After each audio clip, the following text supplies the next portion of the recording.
Let's get straight to the topic. Tirahin na natin to.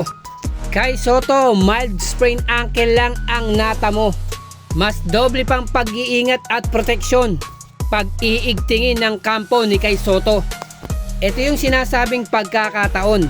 Merong medyo malas at meron ding medyo swerte.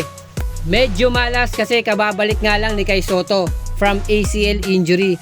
Then, nagtamo agad ng mild sprain ankle injury. Medyo swerte naman po kasi mild lang yun at tatagal lang po ng 1 buwan yung pagpapagaling ng ganong klaseng injury. Na baka nga sa second window na siya makalaro ng FIBA Asian Qualifiers February next month, or mas mapabilis pa yung kanyang recovery para sana bago siya maglaro sa Gilas, makapaglaro muna siya sa Koshigaya Alpas. Kumbaga, tune-up game ni Kai Sotto. And speaking of recovery, eto dapat wake up call to sa kampo ni Kai Sotto. Hindi naman po matatawaran yung ginagawang conditioning ni Coach Mel Lanting kay Kai Sotto. Siguradong high-tech at modern ang ginagawang conditioning ni Coach Mel Lanting kay Kai Sotto. At sana yung mga traditional equipment o mga gear na sinusuot ng mga players na dapat sinusuot din ni Kai Sotto. Sample nga dito sila Hakeem Olajuwon, Kareem Abdul-Jabbar at Patrick Ewing. Kumpleto sila, elbow support, knee support, ankle support.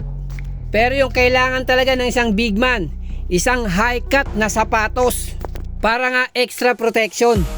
Tsaka nung naglaro na si Kai Sotto, mapapansin natin, every landing niya kapag tumalon siya, yung kanang paa or leg ang kanyang inuuna. Yes, to protect his left knee or left foot.